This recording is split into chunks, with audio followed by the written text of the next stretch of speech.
Nossa primeira questão de hoje, que é essa daqui. Acompanhe comigo. A energia interna da amostra, a uma temperatura de 300 kelvins, é de 7.500 joules.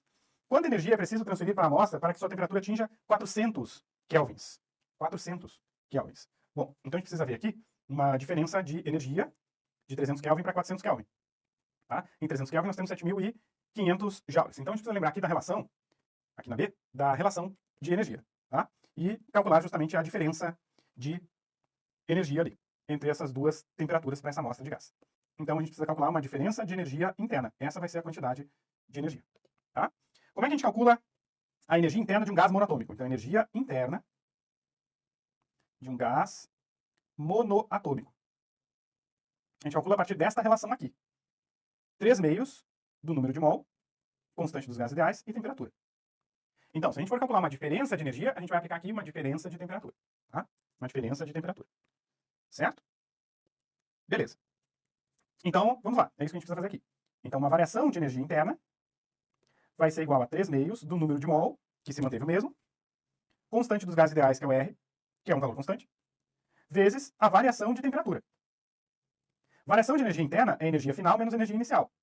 Energia final menos energia inicial. Tá? Energia inicial é na temperatura de 300 Kelvin. Energia final é na temperatura de 400 Kelvin. Certo? Que é essa diferença de energia que a gente tem que calcular. Tá. Mas aqui, na verdade, a gente não precisa... Aqui, o que a gente quer calcular mesmo é essa diferença de energia. Aqui é 3/2. Número de mols são 2 mols. A constante dos gases a gente não tem, então a gente vai ter que ver uma relação para ela. E a variação de temperatura é temperatura final menos temperatura inicial. Isso é variação de temperatura. Lembrando que a temperatura final é 400 e a temperatura inicial é 300. Então a gente já sabe que isso aqui é 400 menos 300, que dá 100. Beleza, agora a gente precisa de uma relação para a constante universal dos gases, o R, que não foi informada, eu acho. Né? Não, nós não temos a constante dos gases. Então, a gente pode utilizar uma equação que aparece a constante dos gases, que é a equação de Clapeyron, ou equação de estado para um gás ideal, que é dada a partir da lei geral dos gases ideais. Então, a partir da lei geral dos gases ideais, a gente pode escrever que, ou então, dessa equação aqui mesmo, se a gente pegar a energia do gás, energia interna, quando o gás está a 300 Kelvin de temperatura, isso aqui é 3/2, vezes 2 mols, vezes o R, vezes a temperatura de 300. E essa energia interna é de 7.500. Então a gente sabe a energia, 7.500, tá? 3/2, vezes 2, vezes R, vezes 300. Daqui a gente tira a constante dos gases. Aqui, então, eu vou cancelar aqui esse dividido por 2, esse vezes 2. Vou isolar o R. Então esse 3, ó, vezes 300, esse 3, esse 300, eles vão ir dividindo. Tá? Então isso aqui é 7.500 dividido por 3 e também dividido junto o 300. O que dá para cortar mais aqui? Dá para cortar esses dois zeros de cima com esses dois zeros de baixo. Isso é o R. Então 75 por 3 vezes 3 dá 9, né?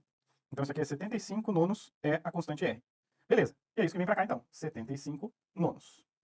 Então não precisou usar a equação de Clapeyron. A gente utilizou a equação da energia interna para quando a energia interna está relacionada à temperatura de 300 Kelvin. Beleza. Aí a gente volta aqui para a variação, que é essa variação de energia interna é a quantidade de energia que precisa para passar essa amostra de gás de um estado para o outro. Beleza, então aqui, agora a gente pode fazer alguns cálculos. A gente pode cortar esse 3 com esse 9, vai ficar 3. E aqui a gente sabe que é 400 menos 300, que é 100, né? Então, vamos ver o que sobrou aqui. Sobrou 75 dividido por 3 vezes 100.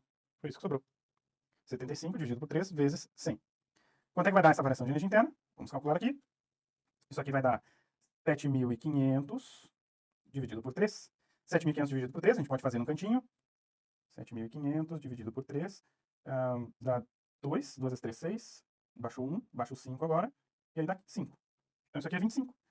Então, 2.500 joules, que é a mesma coisa que 2,5 quilojoules. Ou 2,5, isso aqui é 2,5 vezes 10 na 3 joules, que é 2,5 quilojoules. E a gente pode apresentar, então, esta resposta assim. Vamos ver se na pergunta tem alguma exigência. A energia interna de uma amostra é tanto. Quanta energia precisa transferir para a amostra para que sua temperatura atinja 400 Kelvin? Então, qualquer uma dessas apresentações de respostas são certas. 2.500 joules, ou 2,5 kJ, ou 2,5 10 na 3 joules, tanto faz. Não foi pedido explicitamente no comando da questão uma unidade para a resposta, então qualquer uma dessas apresentações aqui serve, beleza? Qualquer uma dessas respostas aqui são equivalentes. Qualquer uma delas vai ser aceita como correta.